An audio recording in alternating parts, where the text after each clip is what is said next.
friends. Welcome to another episode of Heart and Hustle with me, Paulette Rees-Denis, your hostess, your lifestyle coach, your poetess, your creatrix, your magic maker, and your movement motivator. And I'm welcome to another episode of Heart and Hustle. And today we get to welcome Sarah Bush. Hey, Sarah. Hey, thanks so much for having me. I'm so excited to learn more about you. It's so fun when I get to do these and I don't know who I'm interviewing. I get to read about them and go, yeah, yeah, I want to talk to this person, which is super cool because then you get to be in on that conversation, my friends, and that is also very cool. And it's all about um, people who are creating change in the world, who are expressing themselves, living their dreams, guiding others, healers, movers, shakers, artists, dancers, musicians, all of the above, all of the everything. And I love that. And so, Sarah, welcome, welcome. So Sarah lives in Taos, New Mexico, and she's an artist. And I'm going to let her tell you a little bit more about herself. Okay, so I am a visual artist and I'm also a writer. I have a weekly newsletter on Substack called The Pink Teacup. And my writing self and my artist self are pretty equal. And um, as an artist, I am very interested in the imagination and how it works. And I have become more and more committed to the idea of the power of the imagination, like as our superhuman superpower, and that most people are really underutilizing their imagination or even thinking that they don't really have one. Oh, yeah, right. And then we live in a culture that treats creativity, the arts, using your imagination as like a nice thing, side thing if you have time. Like maybe If you have time. sweet little luxury. That's nice for you. Like it's very marginalized. And I feel like that's really to our detriment as a culture, and that our imaginations really can help save the world. Well, And it's that our imaginations do, like one of the, even like, in the current times we're in, even like politically, like when you have access to your imagination and you can really use it and your creativity, it doesn't just give you a feeling of agency. I believe that it literally increases your agency. You mm, become a person with more agency because you have access to your creativity and your imagination. So that's why to me it isn't a luxury at all. It's a real necessity. And for us to figure ourselves out going forward, in many ways, I think our imaginations got us into the mess we're in, and our imaginations are going to get us out. uh-oh. um, okay, so here's a question for you. I mean, I work with creatives all the time, and um, I love dreaming and envisioning. And how do you feel that imagination is different than intuition, or do you? That's a great question, really. And, I think that they work in tandem. Like one of the ways that our imaginations can really help us in our spiritual practice and in our development is it's almost like the intuition and our imaginations work hand in glove. So, like when you get a hit of something, it's almost like your imagination is perhaps going into the subtle realms or into the parts of us that we're not, that aren't physically manifest and accessing things. And and when we learn to trust our imaginations, we stop questioning and diminishing our intuition. And so and when you, and perhaps, when for the folks who kind of always trusted their intuition, maybe kind of thinking about how, more expansively about your imagination and how those two kind of mysterious, subtle parts of us work in tandem and how they inform each other and like where one starts and the other ends, maybe we don't know, but that trust element. And I think as an artist, my imagination feels like my best friend. I feel like I have a high level of trust for my imagination, so I do not dismiss what my imagination offers up to me. Hmm. And I just want more people to trust their own imagination. Yes. And so that's really interesting because as a dancer, a lifelong dancer, but having developed a style of dance that I now teach around the globe, um, it always has felt like it came through me. Yes. So to me, that's like intuitive guidance, but it's also imagination at the fullest, right? That's right. I think so. I think so. It's like you have your paths are not obstructed, you're really allowing Yeah. and then trusting what you receive and developing that. Yeah. So there's allowing, right? There's trust, there's receiving. I mean, it's all the law of attraction. It's all, how to That's exactly manifest. right. And I really think like one of the ways that when I talk about the capacities of the imagination, one of them I call it becoming. And I think Mhm. that's really what manifesting is you aren't dragging something towards you with your will. You're becoming the person who is that way. Like, Yeah. Which we is talk getting in we often alignment. yes, and being in alignment and also um because manifestation is often talked about in connection with like acquiring wealth or acquiring, but like when I think about an athlete, I grew up in a really athletic family, and athletes are constantly and visualizing and manifesting. They're trying to become that person that breaks the tape as they run across and win the gold medal, Right. or they imagine themselves becoming the person who can do the triple flip. Like and even when Gandhi said, "Be the change you want to see in the world," Mm-hmm. that's what he's talking about, becoming. And we have to imagine ourselves into becoming. I love that so much. Becoming. Me too. And I It's mean, but you have to, you're right. If you don't believe you can do this thing, and if you can't envision it, then it's not going to happen. I mean, I that's believe right. that. If you want to, which is why I'm a big proponent of journaling. So all of my clients, all of my students journal. And some, never want to write again, and some love it, love it, love it. But it's like it's getting clarity on that imagination or that guidance, and detailing it out so that it can come into manifestation. That's right. And it's almost like when you use a journaling process in the way you're talking about, it's like you're consciously choosing to make space for your intuition and your imagination. Yeah. And Yes. so you're giving it like your imagination's standing there like, hello, I'm trying to tell you something. Like, but if we're gonna be too busy in our doing, it's really hard to hear. And when you use that journaling process in that way, it's like, okay, imagination, I'm listening. Yeah. I'm listening.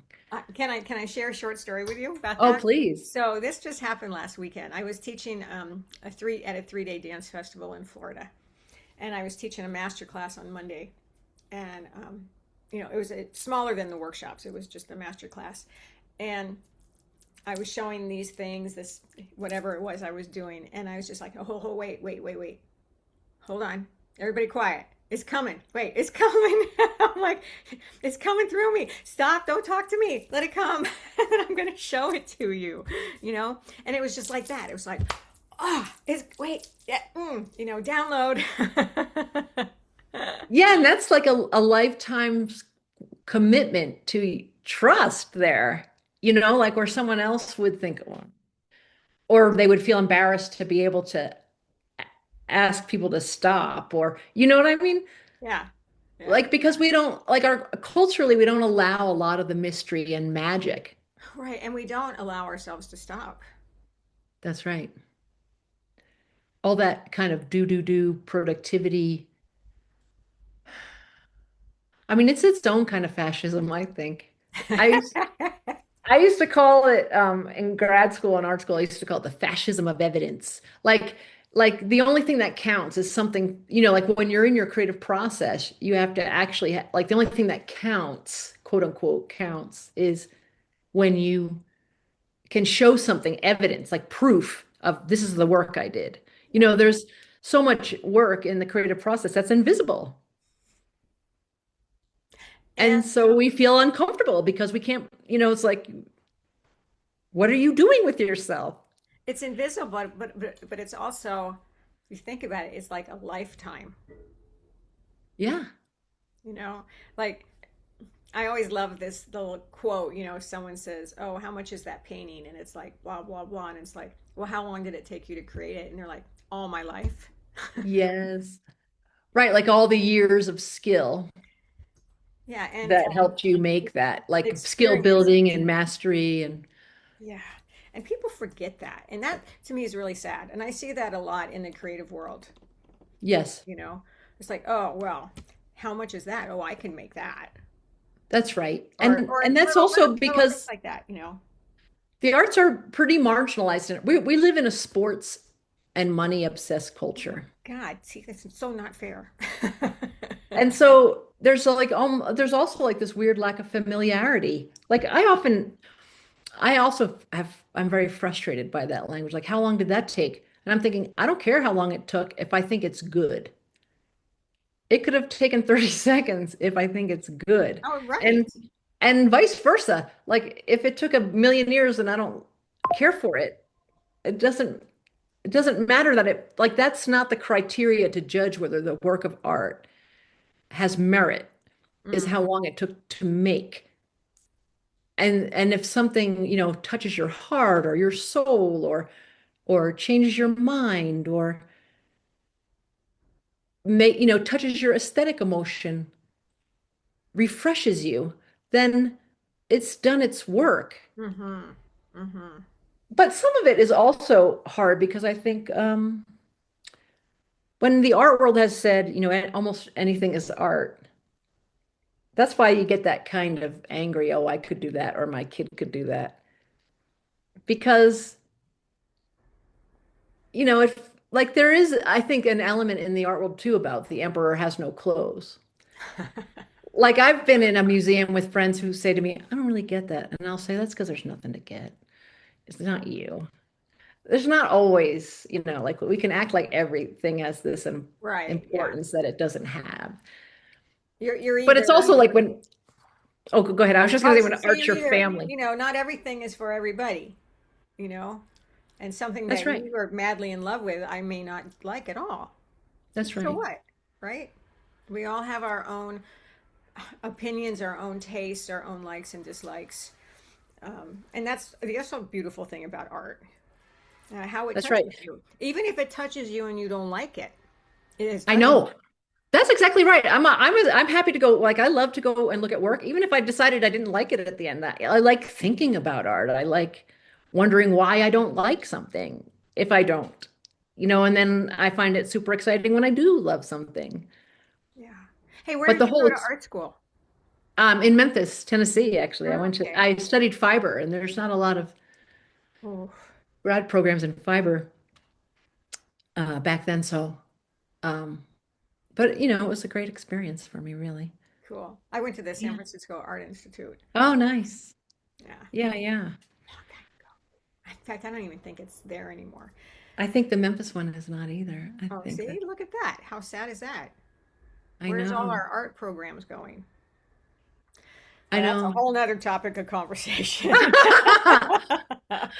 It seriously is. Yeah. So, something you wrote to me, and I love this.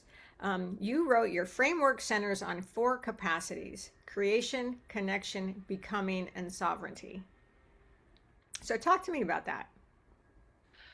Well, I kind of wanted to create a framework to talk about the imagination because I wanted to help people not just relegate the imagination to thinking up something new, making something up. Like that creation is the most typical way that we imagine you think we about the imagination. Like, oh, it's when you invent something or you make a work of art. And on the flip side, it's also that can be treated disparagingly, like stop making things up. Like that. You're just imagining things. Stop imagining things. And so that's kind of to me, and Oof. I'm a creative person, so I use my imagination a lot in this arena, but that's kind of where we tend to stop about the imagination. And so like to me, when we use our imagination, what I call for connection, I think that's a huge, and that also that has as much potential depth of exploration as using your imagination in the arts. So for instance, when I imagine how you feel, I am being empathetic, but I'm imagining how you feel. And that is that, and almost everyone except people with disturbing disorders can do that, imagine how another person feels. Mhm. And women especially have been trained to imagine how everyone else feels and maybe even be less aware of how we feel.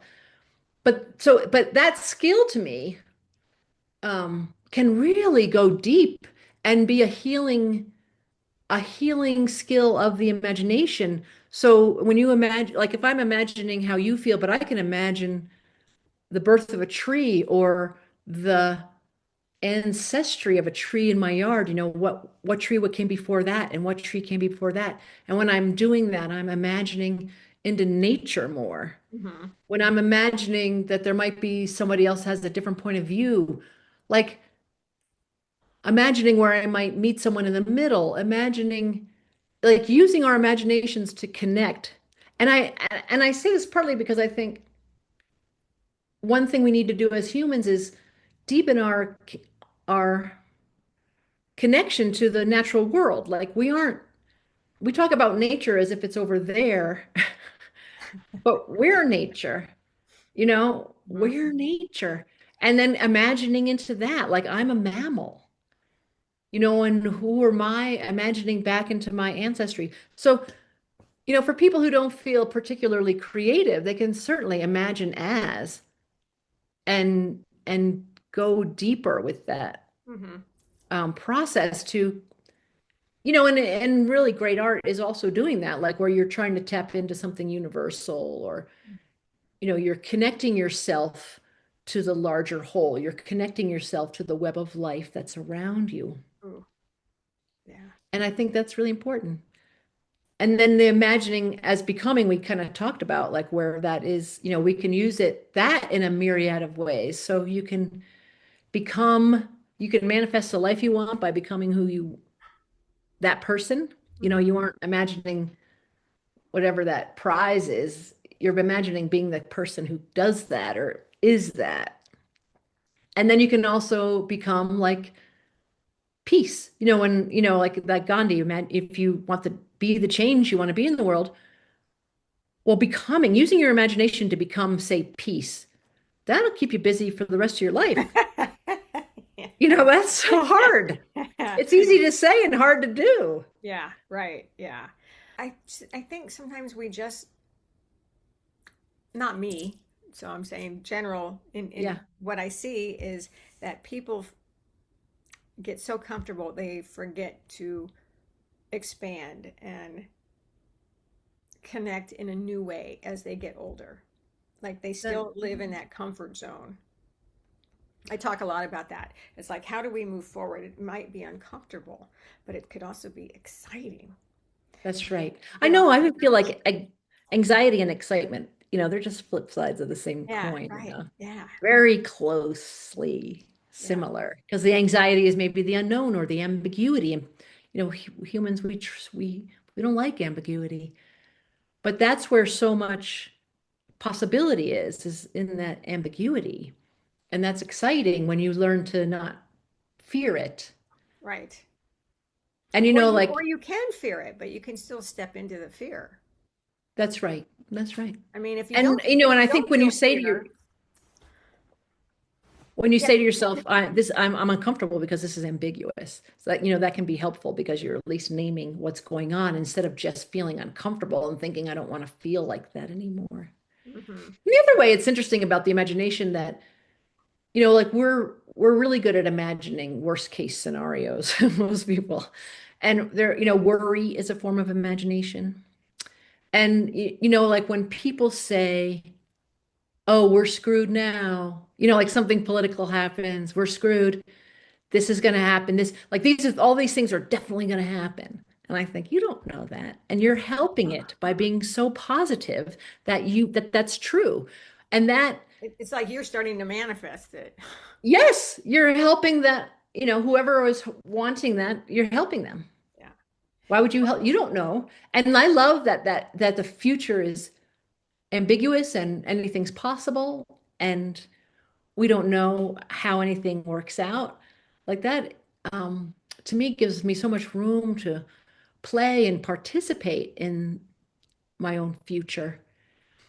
And when I talk about imagination and sovereignty, it's because I think often our imaginations get hijacked. And that happens on social media a lot. And it's happening politically right now a lot and people, someone can insinuate terrible things without saying exactly what they are. And then our imaginations start to fill in the blanks. Each of us separately filling in what's our own imaginal worst. Yeah. Oh. And then when I'm handing my power over to someone, I'm handing them my imagination and letting them decide where it goes. And so trying to pivot back into my own sovereignty and to a sense of my own self, my values, I imagine back into my body. I imagine a light within. I imagine who am I at my best. I am using my imagination to reground, to picture myself as standing strong. And then I'm back in my sovereignty. And then I decide what happens with my imagination. So it's Right. like to me, you can use your imagination to stop your imagination from being hijacked so that you can use your imagination. Oh my God. Wow. Wheels Roadblock. within wheels. Oh my God. So good. This is really great. So tell me, okay, I have two questions that I want to talk to you about. Have you always been making art? Yes, I think that's true. And writing, those two Right. things, since I was small. And my mother was an artist. Really? Yeah. But what's interesting about that too is my mother was extremely talented. And my father used to joke around that he could only draw a stick figure. And he was a football coach. But in some ways, my father had better access to his imagination. My Mm, mother had incredible skills, but she had a lot of rules about the right way to create that really held her back. mm, And my father allowed himself more. He was a good out of the box thinker. Like, what are the base assumptions here? Like, even as a football coach, I wrote about this recently on my blog.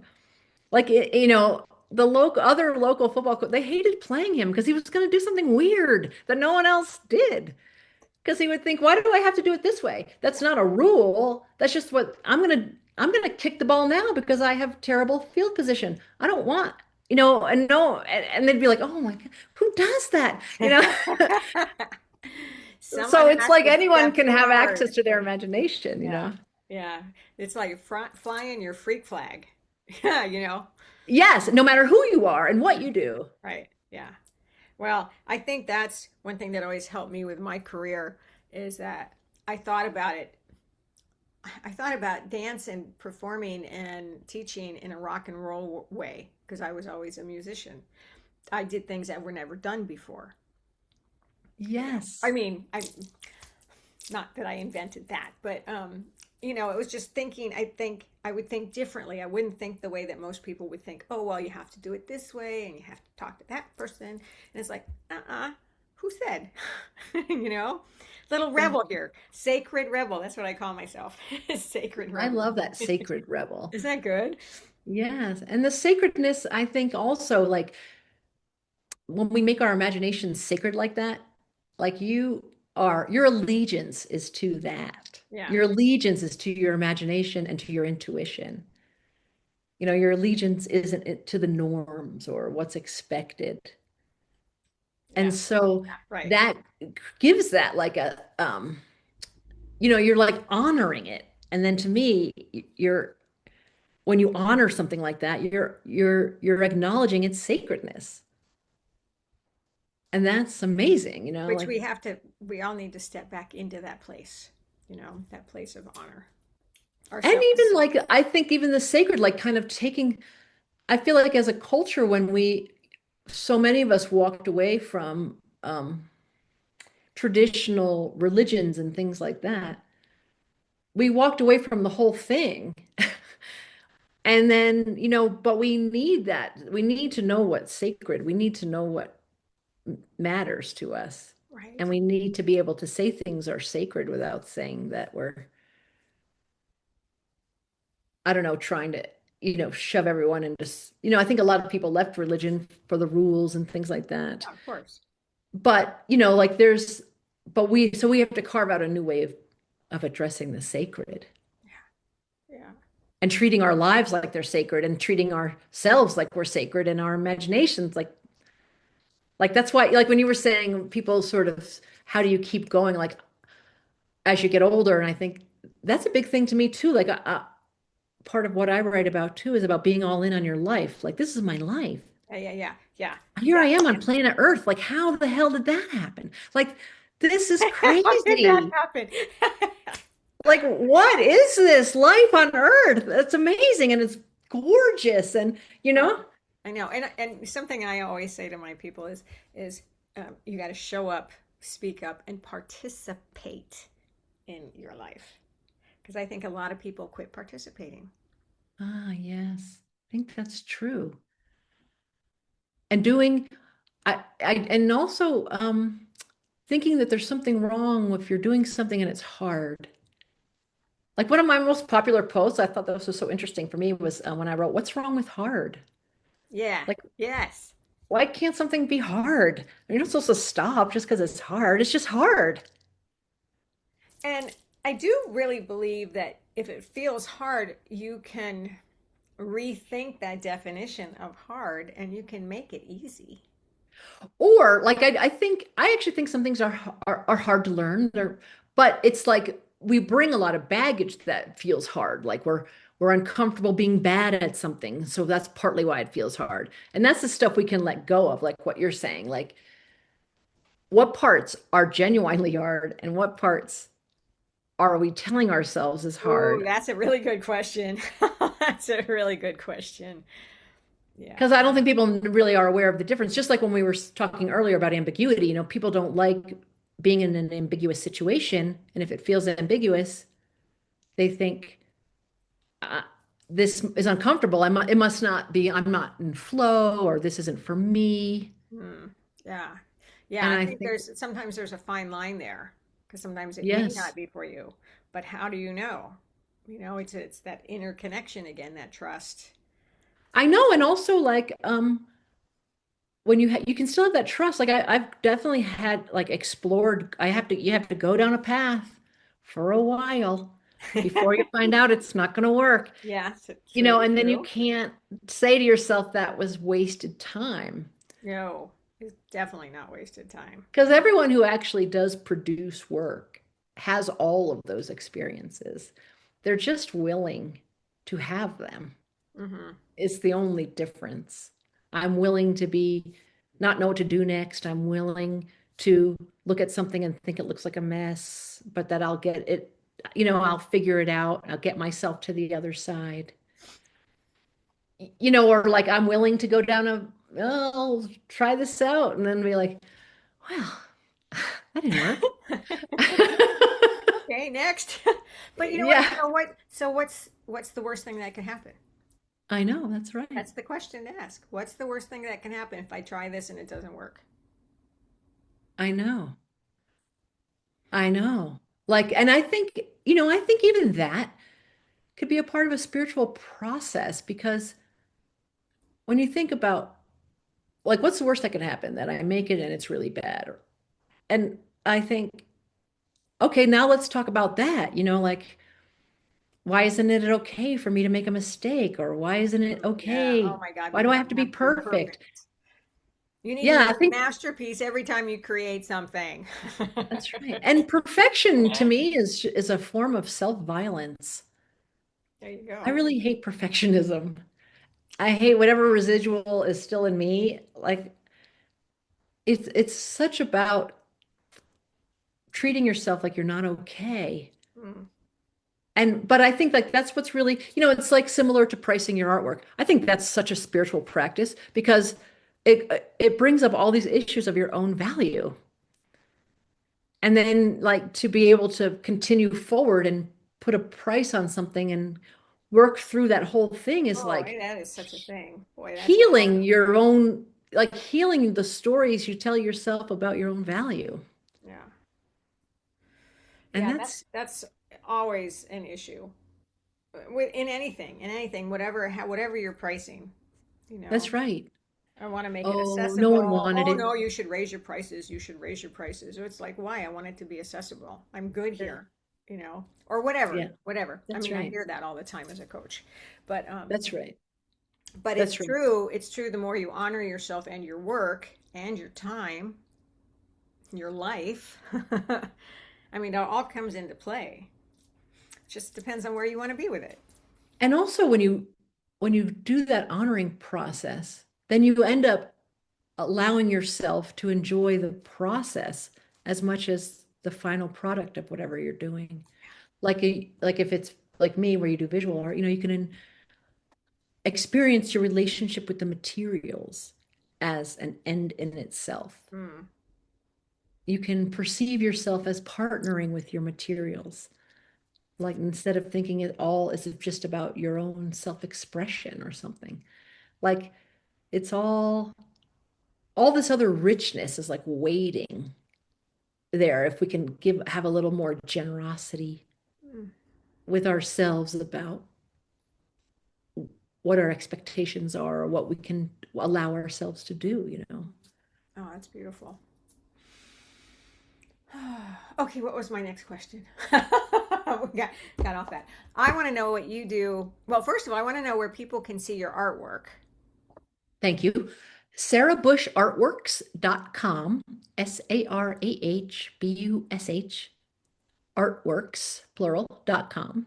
Perfect. And then my Substack is sarahbush.substack.com, even though the title of it is called The Pink Teacup. So the pink teacup. So I'm also on Substack. Oh, Um, cool. and I've been reading a lot more of my poetry out loud. So that's been fun. That's Oh, been fun. I nice. call it the Muse Sessions. Do you read them live? Uh-huh. Well, no, I record them and then put them up. Oh, Um, nice. I do a live every week called Women's Wisdom on Wednesdays Oh, at what time do you do that? usually 8 a.m. my time, Pacific time. I think you must be Mountain time, right? That's right. So 9 a.m. Yeah. So I do that, and then the replay is always up. But I've been really wanting to. I'm working on my fifth book, which is another poetry book, and I'm just like, just read some of these out loud. Just let other people hear them and see. Just Because it's an oral tradition. yeah. So I love that. So That's wonderful. yeah, Yeah, super fun. that's great. Super fun. Okay, one last question, and then we got to wrap it up. But I want to know what you do. So I love self-care. I love talking to people. Everybody has very similar ideas or very different ideas. What do you do, like daily or weekly? What do you do to take care of yourself? I think one of the things I like to do is really anchor in, like connect myself to nature. And I can do that in smaller ways, like I'll welcome the day. I face the four directions and I welcome the day. And that always, and I thank Gaia, the soul of the world, for another beautiful day in Taos, New Mexico. And Well, and you live in such a powerhouse place too. yes. And then I also go like to really what I find it interesting when I go in my garden or when I take a hike, it refreshes me in the same way that a nap does. Hmm. Like the air in those places. Oh my God, there's nothing like it. It just it's the equivalent of sleep. And I love doing that. And then I like doing like I'm in a small spiritual community where we do certain things with, standing in our sovereignty, connecting to our self-light and feeling ourselves connected. We don't necessarily use this word, but connected to the web of life around us, the earth below, the unseen around us. Mm. And so it's just really trying to connect myself to the sacred, even if I don't meditate all the times. And if I do a meditation, I really like to do one about relaxing my heart. Mm. Oh, that's beautiful. Cool. Yeah, I mean, if I don't get outside every morning, you know, I know the more you go outside, I think the more you need to go outside. that's true. That's true. I mean, I could live outside, and that's part of one reason why I moved to Palm Springs was to be in the desert. And to be able and have like be able to be outside a lot of the year Yeah. in a comfortable Yeah. way. Yeah. I mean, I have all my little sacred walks that I do every day. I know it's It's so good. So rejuvenating. yeah, and I can tell the difference if I don't get to do it. Me It's too. grounding, and it helps me set up my day. I can think about my day, or I cannot think about my day. Or, I walk with my dog every morning, and that Or to me like, is pure do you joy. find that it also like gives you back your perspective? Like Yeah, if I lose my perspective, I feel like a walk in nature returns that to me. yeah, and just to look at the beauty around you. It's like taking a beauty walk. And treating it like it's alive. Yeah, It's conscious. It's a fellow, it's a fellow member of planet Earth, it's a fellow Earthling. yeah, All of yeah. these, A lot of everything people, that a lot of surrounds us. people forget about that these days. That's for sure. Yeah, because we live in such a built environment that, kind of gives us the illusion that we, like aren't affected by the weather or something. And, we're super affected by all those things Yeah. still because we're mammals. Sarah, you are a rock star. Um, So are you. I This just was I just fun. love this conversation, and I want everyone to go look at your artwork Thank and you. join her Substack, sarahbush.substack.com. The pink teacup. How come the pink teacup? You know, many years ago, I heard of a restaurant named the Pink Teacup, Oh, and I thought, I love that name. I would go anywhere. I would turn around. I would cross any plaza. If I saw something named the Pink Teacup, I would have to go in there and see what it was. Is it a consignment store? Is it a bakery? Is it a coffee shop? Is it a Substack newsletter? So I was imagining my newsletter being like a place, like a little coffee shop with pom-pom curtains in the window and cracked plates and little teacups that all look different and. So I just envisioned this whole little cafe in my mind. with your words in the middle. Yeah, and then they made that the pink teacup. Sweet. So what's next for you? Oh, just always. Right now I'm preparing for a studio tour here in Labor Day in the town of Taos. So I've been working a lot in fiber and printing rust on silk and linen and wanting to do more of that for this show. I'm in a book arts organization. So we have a show in the fall. I'm making, books as a kind of a launching point. Broad Mm, definition of book, but sweet. So yeah. good. Um, I wish I would have known you when I was in Taos. I went there. Yeah, me too. Um, what's the place that it's a big mansion that's right on the property, Native American land, and it's Maple Dodge Lujan? yeah. Yeah, that's So I neat. went there a couple times to do a writing workshop retreat. Oh, It cool. was awesome. So Yeah, that's a beautiful spot. super awesome. Oh my God, it's very magical. But you know It what? is. Everything can be magical. I know. Every day we got to make our own magic. That's That's what I right. say. That's So, right. bam. All right. Sarah, thank you for bringing your wisdom to all of us. So special and so beautiful. And I want you all to start thinking about your imagination, right? Get that deeper connection with yourself and with your intuitive guidance, your imagination, wherever that takes you. Um, and bring your beautiful self, your creations to the world because I need you. I want to hear you. I want to see you. I want to see what you do. We all do. We all need each other. We're all in one big circle of support, encouragement, inspiration. And we're here to learn and share and teach each other. That's what I say. I love it. Yeah. All right, my friends, thanks for joining us for another episode of Heart and Hustle Visionaries, Healers, Movers, and Shakers with me, Paula Rees-Denis, and our guest today, Sarah Bush. Until we meet again, many, many blessings. And remember that I love you.